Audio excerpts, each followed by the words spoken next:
এই প্রবাসী ভাইকে রিসিভ করতে প্রবাসী ভাইয়ের পরিবার প্রায় 7 থেকে 8 জন লোক যদি এয়ারপোর্টে না যাইতো, তাহলে আজকে প্রবাসী ভাই যদি মারা যাইতো, তাহলে সে বাকি 7 থেকে 8 জন বাচ্চা, তার ওয়াইফ, তার বাপ মা সবাই তো আজকে জীবিত থাকতো। তাহলে কি হইলো এখন? আসসালামু আলাইকুম। খুব দুঃখ আক্রান্ত নিয়ে আপনাদের সামনে আসতে হয়েছে কিছু কথা বলার জন্য। যেহেতু হয়তো আজকে একটা দুর্ঘটনা বাংলাদেশের আনাচে কানাচে ছড়িয়ে পড়ছে। দুর্ঘটনা হচ্ছে আমাদের নোয়াখালী। আজকে যে একটা মারাত্মক দুর্ঘটনা ঘটছে, হয়তো আপনারা ইতিমধ্যে জেনে গেছেন।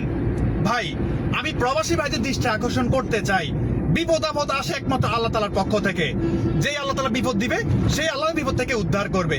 কিন্তু ভাই, এই কথাগুলো মনে করছে, এগুলো আমার বলা দরকার এই জন্যই, কারণ যেহেতু আমি প্রবাসী ভাইদেরকে নিয়ে কাজ করি, প্রবাসী ভাইদেরকে সেবা প্রদান করে থাকি, আমি প্রতিনিয়ত দেখি ভাই যে আপনারা 5 থেকে 6-7 হাজার টাকা যে একটা গাড়ি ভাড়া করে আপনার গ্রামের বাড়ি থেকে পুরো 14 গোষ্ঠী নিয়ে আপনারা এয়ারপোর্টে যান আপনাকে রিসিভ করতে। কেন ভাই? আপনি বিগত 5 থেকে 6 বছর, 1+12 বছর, 7 বছর আপনি প্রবাসের জীবনে গাদার খাটনি করে এসে দিন শেষে কি করেন? আপনি বাংলাদেশে আসেন, ভালো কথা, পরিবারের জন্য অনেক কিছু নিয়ে আসেন, ভালো কথা।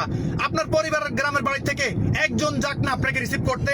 আপনি যদি আল্লাহ পাক যদি আপনাকে সহি সালামত যদি দেশে নিয়ে আসে, তখন আপনি এয়ারপোর্ট থেকে আপনার পরিবার কাছে পৌঁছাতে পারবেন। যদি আল্লাহ পাক যদি আপনাকে না পৌঁছায়, সেখানে তো আপনার কোনো হাত নাই ভাই। তাহলে কেন আপনারা শুধু একটা গাড়ি ভাড়া করে পুরো 14 গোষ্ঠী নিয়ে যান এয়ারপোর্টে? কেন ভাই, এয়ারপোর্ট কি জীবনে দেখেন নাই আপনারা? আপনার এয়ারপোর্ট কি দেখেন নাই? কিন্তু ভাই বিশ্বাস করেন, মানে দুঃখে বুকটা ফাইটা যায়। এই যে একটা পরিবার, প্রবাসী ভাই আসছে 3 বছর পর, তার বউ গেছে, তার মা গেছে, তার বোন গেছে, তার ভাই গেছে, সবাই গেছে। কেন ভাই? সবাই যাইতে হবে কেন?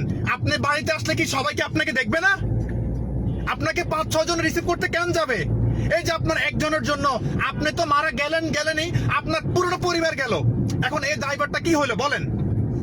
আপনি একজন মানুষের জন্য আপনার পুরোটা পরিবার শেষ হয়ে গেল। কেন ভাই? আর কিভাবে বুঝাইলে? আমি অনেক টাইম আমার ভিডিওর মধ্যে বলে থাকি ভাই, এই যে এয়ারপোর্টে যাই দেখি মনে হচ্ছে একটা মাছের বাজার, কি মাছের বাজার, গরু বাজার ফেল। এত পরিমাণ মহিলা, এত পরিমাণ মেয়ে, এত পরিমাণ মানুষ। মানে একটা হাইস গাড়ি ভাড়া করে, একটা নোয়া গাড়ি ভাড়া করে কমপক্ষে 6 থেকে 7 জন যায়। তারা মনে করে কি, আরে গাড়ি তো ভাড়া করছি, সমস্যা কি, এত বড় গাড়ি খালি যায় লাভ আছে? এই চল 14 গোষ্ঠী নিয়ে চল। তাহলে এই যে আজকে যে দুর্ঘটনা, এখান থেকে আপনাদের শিক্ষা পাওয়া উচিত। ঠিক আছে, আপনি একজন প্রবাসী ভাইয়ের জন্য ওনারা 7 জন গেছে, আর আপনি একজন 8 জন। আপনি তো গেলেনই, বাকি 7 জন সহ নিয়ে গেলেন। কি লাভ হয়েছে বলেন? আপনাদের পায়ে হাত ধরে বলি ভাই, আপনার প্রবাস থেকে যদি আসেন, আপনার গ্রামের বাড়ি থেকে এত বউ, মা, বাপ এগুলাকে নিয়ে যাইয়েন না ভাই। বিপদ কখনো বলে আসে না। এরকম বহুত ঘটনা ভাই আমার চোখের সামনে দেখছি ভাই, বহুত ঘটনা দেখছি। যদি আপনাদের শিক্ষা না হয়, আপনাদের জীবনে শিক্ষা হবে না। আপনি তো বাংলাদেশে আসবেন, পরিবার কাছে অবশ্যই যাবেন। তাহলে কেন ভাই পুরো 14 গোষ্ঠীর পরিবার আপনার ঢাকা আসতে হবে আপনাকে রিসিভ করতে? কেন ভাই? আপনারা প্রবাসীরা আমাদের দেশে অর্থনৈতিক ভাবে একটা অবদান রাখেন, তাইলে এগুলা কেন করেন ভাই? সবকিছু করেন, এগুলা কেন করেন ভাই বলেন? আসলে ভাই ভিতরটা ফাইটা যায় ভাই। একটা প্রবাসী 3টা বছর পরে এসে যদি সে বাড়িতে পৌঁছানোর আগ মুহূর্তে সে তার পরিবার, আহল পরিবারকে নিয়ে সে যদি উপরে চলে যায়, মারা যায়, তাও এত নিকৃষ্ট ভাবে পানিতে ডুবে, 3টা বাচ্চা সহকারে, কেন ভাই? তো আমার আর কিছু বলার নাই।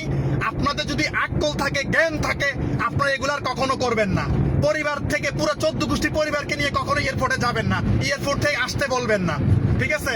তো আপনাদের কাছে অনুরোধ রইল ভাই, আপনারা আমার এই ভিডিওটা একটু বেশি বেশি করে শেয়ার করে দিয়েন। কারণ ভাই আমি যে জিনিসটা দেখছি ভাই, এটা আসলে মানার মতো না। একটা প্রবাসীর ক্ষেত্রে আসলে মানার মতো না। আপনাদের কাছে অনুরোধ রইল, আপনারা আমার এই ভিডিওটি বেশি করে শেয়ার করে দিয়েন, যাতে সবাই একটু সতর্ক হয়। ঠিক আছে ভাই? আমার আর কিছু বলার নাই।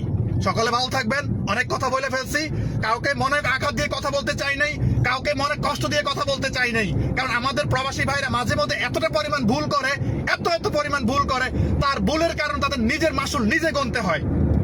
তা আমার এই ভিডিওটা ভাই একটু বেশি করে শেয়ার করে দিন। আমার আর কিছু বলার নেই। সকালে ভালো থাকবেন।